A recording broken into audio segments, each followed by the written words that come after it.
Hey, what's up everybody? This is Nightwing2303 from kicksoncourt.com. Today we have the performance review on the Shock Doctor Court Insole. So with that being said, let's go ahead and get right into it. So first things first, here's just a quick look at the packaging. This is for size 9 to 10.5. You can chop these things down. They come in different sizes as well, so make sure that you get the appropriate size for you. It says right here, trim for best fit. Go over that in a little bit. But this is the basketball version. There are different sport insoles available. ShockDoctor.com if you're interested. These are the specs for the unit here. And here's some additional ones, and it just kind of breaks down all of the information. Basically, there is a antimicrobial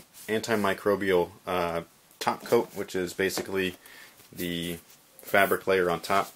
Antimicrobial means that it just will not, it fights the funk. It doesn't, get like stinky and things like that because it doesn't keep all the germs on there.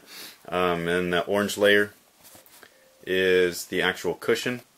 And then the black layer is basically the whole unit support piece. And again, I'll go into all of this. So that's pretty much a quick rundown of the packaging and its specs. So real quick, I already went over the specs for everything.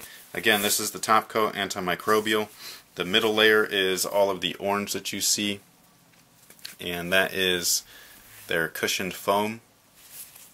And then the black section is a fairly dense support piece.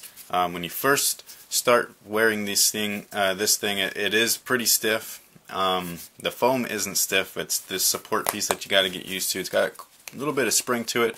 Once you start to break it in, it gets really nimble and pliable, so you don't have to worry about it too much. Just give it like about an hour and you pretty much will be fine. The whole thing is designed to fit your foot perfectly, so this thing is going to adapt to your foot shape. When I first put it on, I could feel the arch in here, and it was a little bit uncomfortable. If you have a high arch, this might be a good option for you. I do not know for a fact. This is something that you just have to try out for yourself. I can only go based off of my foot shape. So this felt a little bit high for me, and it was a little bit uncomfortable in the beginning. However, once I started playing in it, my heat and moisture started to kind of break it in, and it started to mold to my foot shape. I don't know if it was this black piece that was molding or if it was the foam insert within the carrier itself, but whatever was going on, it felt very good by the end of that first night, and every night afterwards it's been pretty much perfect. There are a couple little pieces that they basically put in place just for additional comfort. This first one is this toe thing here, and I think that's really weird, but it's kind of cool, I guess. I didn't find it to be extremely useful, but it is there, and I think it's an interesting feature, so I can't really knock it. It didn't not work, but I can't say that it like boosted this thing's performance at all. So definitely interesting. Feels a little funny at first, just like I was saying with the arch and everything, but you get used to it. Now there's additional cushion right here at the arch of the foot. This is something where you might not be able to see all of the indentations, but this thing really does mold to your foot as well. Again, you can feel this if you have normal arches, and like if you have a flat arch maybe. Again, I don't know. I don't have your foot shape if you have a high arch or a low arch or things like that. But for me, I could feel this and this whole area, and it did mold eventually. So it feels a little bit funny at first. Just keep that in mind. And then the heel has most of the shock absorption. The heel is actually the thickest part of the insole. The thinnest part is actually the forefoot. This is just like most shoes as well. Shoes are kind of based off a little bit higher up in the heel, and they go a little bit thinner in the forefoot area. I thought that the cushion itself was crazy. For it being a foam that feels dense, it was actually very absorbent. So I do like that, and I did think it was awesome. I can't tell you if this was super useful just because and this, I mean the forefoot area, just because I was putting it in shoes that do have cushion in them, so this might be something best suited for something that has minimal to zero cushion.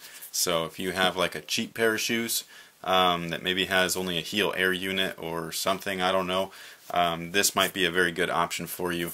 However, I can't really tell you if the forefoot was super cushioned, but I do know that the foam was very absorbent, which does go throughout the forefoot.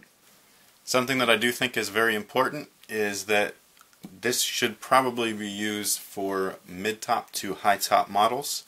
I wore these in a variety of different shoes. I first used them in the Air Jordan 12 and everything was perfectly fine. I then went on to use them in the Air Jordan 13. Again, everything was perfectly fine. I've used them in the Reebok Kamikaze. Again, perfectly fine. And most recently I used them in the T-Mac 1. Not so good. It's not because the insole itself didn't work. It worked just fine. It just was that it was a little bit thicker than what was originally used in the shoe, which you can see here. It's about the same size in the forefoot, but again, I was saying that this heel is just a little bit thicker. So what it ended up doing was raising my heel just enough in this shoe to where it completely canceled out any heel lockdown that I would have received. I did put the insole back on just to confirm. I put it back in the shoe just to confirm that. I laced these up as I did just the other night, and I was perfectly locked in. Not 100%. This shoe does have a little bit of heel slippage, but nowhere near the amount that I had while I was wearing the insole. So just to be 100% up front, just make sure that you are using that insole with something that's got a little bit of a higher collar. That way it doesn't affect the fit of the shoe that you're putting it in. One last thing is sizing. All of these things are going to be pretty much, it's going to come in one certain size, and then you're going to want to cut it or trim it down to fit your actual shoe. What I ended up doing was you just take an insole, you try to put it right here, right at the back. That way it's not completely lined up, because when you press this in there, it's going to kind of cup around there. And that's basically that fit that you're going to be getting in the shoe itself. So you're going to want to put that back there, and then you're going to line it up with the forefoot here. And what I did was I ended up drawing on it with a Sharpie, and then realizing that I drew on a insole that had mostly black on it, and so then I couldn't see anything. So basically I ended up having to hold this on there while I cut around, and I cut it as good as I could. It's a little bit choppy, but I'm not a professional cutter or anything. So, but yeah, it worked just fine. And once I put it in the shoe, it worked perfectly fine. It was nice and secure, perfect fit. Just make sure that you are careful when you do that, because you only got one shot at it. Alright guys, so that takes care of the review on the Shock Doctor Court insole. Thank you guys for all of your support. Please stay tuned to my site, kicksoncourt.com, for all of your performance needs. And until next time guys, have a good one.